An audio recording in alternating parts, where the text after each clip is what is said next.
नमस्कार, आप देख रहे हैं सीएनबीसी आवाज और हमारे साथ आप ब्रजेश लाहौटी जी जुड़े हैं जो ट्रेडिंग पार्टनर हैं बिरधी चंद अमरचंद लाहौटी के। बहुत शुक्रिया हमारे साथ बनने के लिए ब्रजेश जी। और सबसे पहले तो ये जो लेटेस्ट टीआरक्यू का मामला है जहां पर नियरली 5 लाख टन मक्का खरीदने की बात यहां पर की जा रही है। और मक्के की अगर बात करें तो पिछले 2-1 साल में सब लोगों का इंटरेस्ट यहां पर बढ़ा है, फिर चाहे वो स्टार्च प्रोड्यूसर्स हैं, पोल्ट्री है, एथनॉल प्रोड्यूसर्स हैं। एज ऑफ नाउ जिस तरह की अवेलेबिलिटी है मार्केट्स में और जिस तरह के इंपोर्ट्स को देखा जा रहा है, पहले से ये एक मामला यहाँ पर कोर्ट में भी है ये ड्यूटी के हिसाब से, कैसे देखते हैं करंट सिचुएशन आप? अभी शॉर्टेज थोड़ा देखा जा रहा था जिससे प्राइसेस अप हो रहे थे और गवर्नमेंट ने इंटरवेंशन किया है और टीआरक्यू पर मतलब ये सब्सिडाइज इंसेंट रेट पर गवर्नमेंट ने इंपोर्ट अलाउ किया है। वो जो नॉन नॉन जीएम क्रॉप है वो यूक्रेन से आएगा ऐसा एक्सपेक्टेशन है इंडस्ट्री का। हम्म। अब जो ये जो मामला है ये पूरा टीआरक्यू वाला, क्या वो इन फेवर है फिलहाल इंडस्ट्री के लिहाज से? डेफिनेटली इंडस्ट्री के फेवर में है और इंडस्ट्री कम रेट में जो माल चाहती है वो इससे मिलता है। जो होर्डिंग का जो मेंटालिटी था वो थोड़ा कहीं ना कहीं ब्रेक हुआ है। हालांकि जो शॉर्टेज है वो बना हुआ है। टीआरक्यू से जो इंपोर्ट होने वाला माल है वो आने में 2 से 2.5 महीने का समय मिनिमम लग सकता है, ये लोग सभी जानते हैं। बट फिर भी एक जो तेजी का साइकिल था वो थोड़ा ब्रेक हुआ है। हम्म। साथ ही ब्रजेश जी, बुआई किस तरह की है फिलहाल यहाँ पर, क्योंकि हमने एमएसपी को बढ़ते हुए देखा और काफी लोग मानते भी हैं कि कॉटन का कुछ एरिया शायद यहाँ पर मक्के को जा सकता है, लेकिन करंटली ऑन ग्राउंड आप क्या सुन रहे हैं?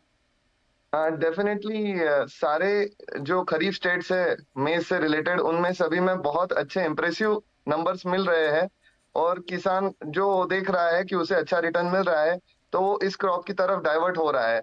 मतलब starting from down south, Andhra Pradesh, Karnataka, Telangana, Maharashtra and MP, all states have shown good sowing updates till now. And Rajasthan में भी अभी सोइंग स्टार्ट हो रहा है एंड वी एक्सपेक्ट कि सभी जगह कम से कम 15 से 20% का ग्रोथ होगा। 15 से 20% का इजाफा यहाँ पर बुआई के तरीके से आता हुआ नजर आ रहा है। ऑफकोर्स प्राइसेस हाई हैं और डिमांड अच्छी खासी है। ब्रिजेश, यहाँ से जो इम्पोर्टेड हो रहा है टीआरक्यू के तरीके से, वो कौन सी इंडस्ट्री के लिए एज ऑफ ना होता हुआ नजर आया है? बिकॉज जैसे कहा कि डिमांड सभी की तरफ से यहाँ पर आती हुई नजर आई है, पर क्या ये फीड एज इन पोल्ट्री की तरफ जाएगा?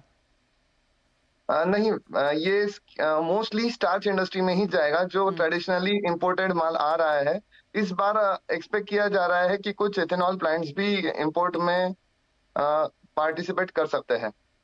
ब्रिजेश जी, आगे जाके अब प्राइसेस पे क्या सेंस बनती हुई नजर आ रही है, क्योंकि prices on the higher side हैं। ऑफ कोर्स इंटरनेशनल मार्केट्स में हमने एक प्रॉफिट टेकिंग जरूर आते हुए देखी है, तो इस लिहाज से इंपोर्ट शायद सही बैठेगा, लेकिन जैसे आपने कहा 2-2.5 महीने लग जाएंगे ये 5 लाख टन आने में। तब तक कंट्री की क्या सिचुएशन रहती हुई नजर आ रही है, क्या प्राइसेस बन सकते हैं? हम थोड़ा शॉर्टेज जरूर फेस कर रहे हैं तो इसीलिए प्राइसेस करंट लेवल से डाउन साइड किसी को भी नहीं लगती है।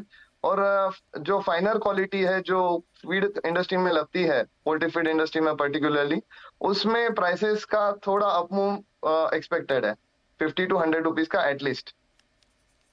और एक बार जब इंपोर्ट्स यहाँ पर आ जाएंगे तब तक एक सिचुएशन क्लियर हो जाएगी कि किस तरह की सोइंग यहाँ पर हुई है, आपको लगता है उसके बाद प्राइसेस करेक्ट हो जाएंगे?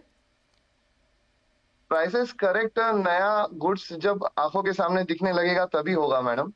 Because currently we are facing shortage of around 15 to 30 days at least. So Brijesh ji, आपको क्या लगता है कि यहाँ से बहुत ज्यादा करेक्शन प्राइसेस की संभव नहीं है, क्योंकि सामने डिमांड सिर्फ इंप्रूव होती हुई ही नजर आ रही है? यस, डिमांड कंटिन्यूड है।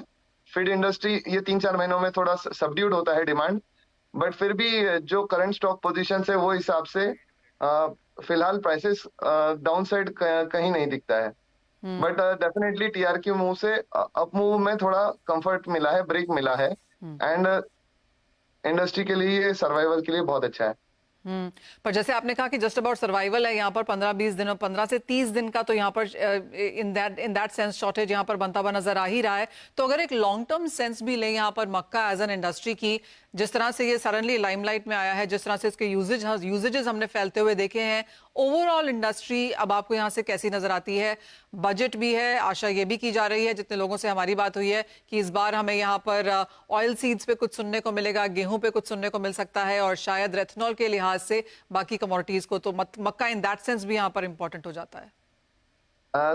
ऐसा देखा जाओ हिस्टोरिकली सिंस लास्ट 2 decades मेज का production continuously year on year बढ़ ही रहा है and this is the third highest grown crop after rice and wheat in India, and it is now substantial in number, and इसमें हम continuous growth expect करते ही है anyways, because apart from ethanol industry हमें other uses भी maize के बढ़ ही रहे हैं, जैसे फूड इंडस्ट्री में भी मेज के वेरिड यूजेस है, and pharmaceutical and lots of other industries are actively procuring from maize related derivatives.